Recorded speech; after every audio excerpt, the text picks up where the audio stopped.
Y muchas veces eso puede pasar en el equipo del reino de Dios, donde los cristianos, aunque ambos quieren llegar o lograr cosas para el reino de Dios, no trabajar en equipo lo hace más difícil. Y sabes, el apóstol Pablo le escribe a Timoteo y le da algunos consejos de cómo poder trabajar en equipo. Hola, bienvenido al 9º episodio de La Práctica. ¿Te consideras tú ser un buen jugador o un mejor miembro del equipo? ¿Cuál es la diferencia? Pues la diferencia es que el miembro del equipo está buscando el bienestar y lograr la meta que el equipo se ha propuesto. Cuando solamente eres un jugador bueno, pues estás buscando tus propios logros personales. Se cuenta la historia de dos hombres que iban en unas carreras, en una de esas bicicletas dobles. Pues están subiendo un monte y van dándole. Por fin logran llegar hasta la cima del monte. El que va enfrente le dice al de atrás: eso sí que estuvo duro. El de atrás le responde: la verdad que sí. Si no hubiese sido que yo tenía el freno puesto todo el tiempo, quizá nos vamos para abajo. No estaban trabajando como equipo. Aunque los dos querían llegar hacia la cima, los dos querían ganar la carrera, pero no estaban trabajando como equipo.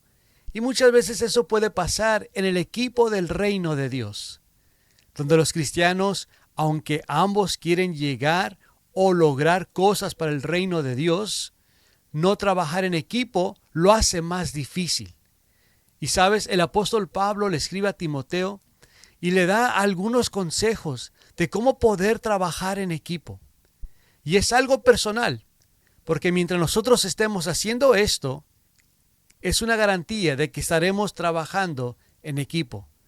Así que vamos a leer lo que Pablo le dice a Timoteo en 1 Timoteo 4, versos 12 al 15. Ninguno tenga en poco tu juventud, sino sé ejemplo de los creyentes en palabra, conducta, amor, espíritu, fe y pureza. Entre tanto que voy, ocúpate en la lectura, la exhortación y la enseñanza. No descuides el don que hay en ti, que te fue dado mediante profecía con la imposición de las manos del presbiterio. Número 15. Ocúpate en estas cosas, permanece en ellas, para que tu aprovechamiento sea manifiesto a todos. Bien, Pablo escribiéndole a Timoteo, sabemos que Timoteo era su discípulo. Pablo lo llevó a los pies de Cristo y lo deja como pastor en la iglesia en Éfeso. Ahora le da estos consejos a él y primero le dice: ninguno tenga en poco tu juventud. Es claro que Timoteo era algo joven para ejercer el pastorado ahí en la iglesia. Así que Pablo le recuerda: el que tú seas joven no es cosa poca.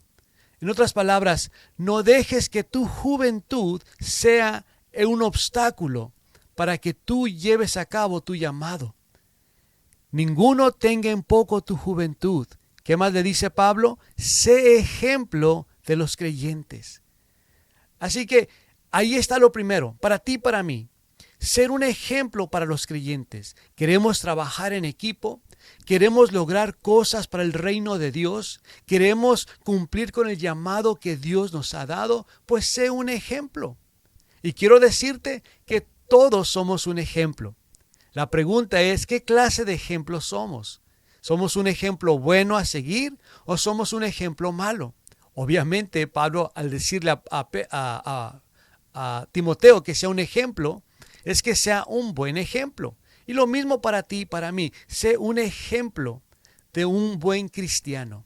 Un ejemplo que se esfuerza a seguir la palabra de Dios. Un ejemplo que busca agradar a Dios y hacer su voluntad. Ser ese ejemplo.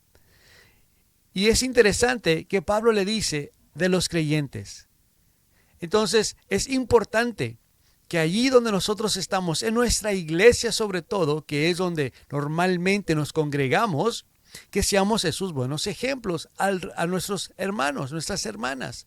Pero no se detiene ahí, sino que también va y sale fuera de las paredes de la iglesia. No sé si te ha ocurrido que te encuentras con hermanos, ya sea para cuando estás en el banco, cuando estás en el súper y te están observando. Muchas veces ni cuenta te das que ahí están.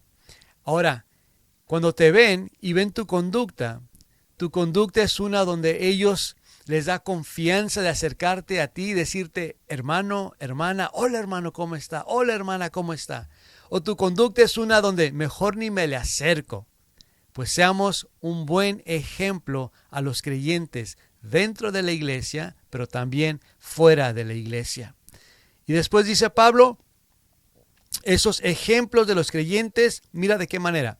En palabra, en conducta, en amor, espíritu, fe y pureza. Estas 6 cosas nos dice Pablo que debemos ser ejemplos. Le dice a Timoteo, y ahora nosotros lo aplicamos, ser buenos ejemplos a los creyentes en palabra, de la manera que hablamos, las cosas que decimos. En conducta, pues se explica por sí solo, ¿no? La manera que nos comportamos. Y tercero, amor. Que seamos esas personas amorosas. Espíritu. Esto nos está hablando de dejar que el Espíritu Santo sea quien nos guíe. La fe. Cuando estamos pasando por las pruebas es cuando más evidente es nuestra fe. Y pureza. Integridad. Ser íntegros. No importa dónde estemos, siempre tener presente nuestros valores, los principios bíblicos y vivir nuestra vida, hablar de esa misma forma. Y después dice Pablo, ocúpate. Me gusta esto, porque debemos ser cristianos que estamos buscando hacer la voluntad de Dios. No solamente escuchar, Santiago mismo lo dice, ¿no? Sed hacedores de la palabra y no solo oidores. Entonces, ocúpate, le dice Pablo a Timoteo. Tú sabes lo que debes hacer. Tú conoces tu llamado. Conoces el ministerio en el que estás. Sabes a qué te he comendado, a qué te he mandado hacer allí. Tú también sabes qué es lo que Dios te ha mandado hacer. Tú conoces bien tu llamado. Tú conoces tu propósito. Entonces, ocúpate en ello.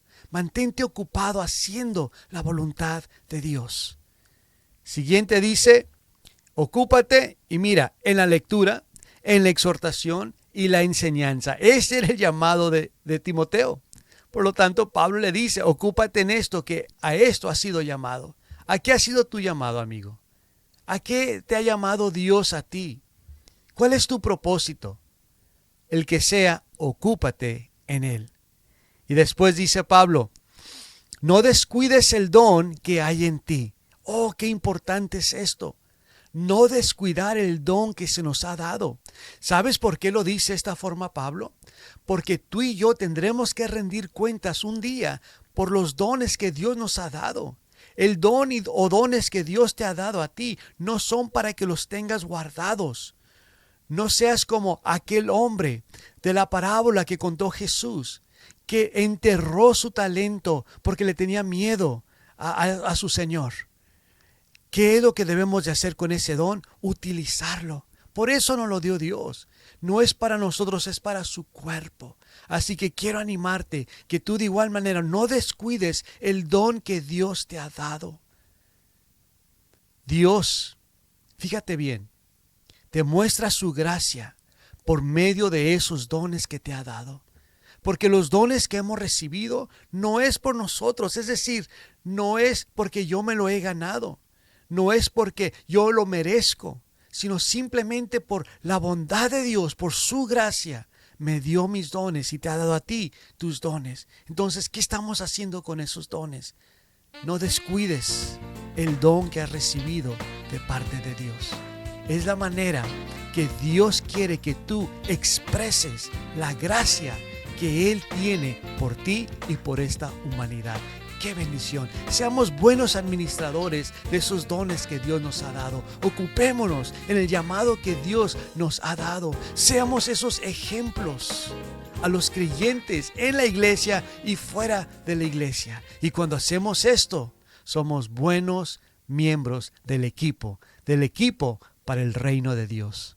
El reto para nosotros esta semana es, sé un ejemplo, ocúpate, no descuides tu don o tus dones. Nos vemos la próxima semana. Que el Señor te bendiga.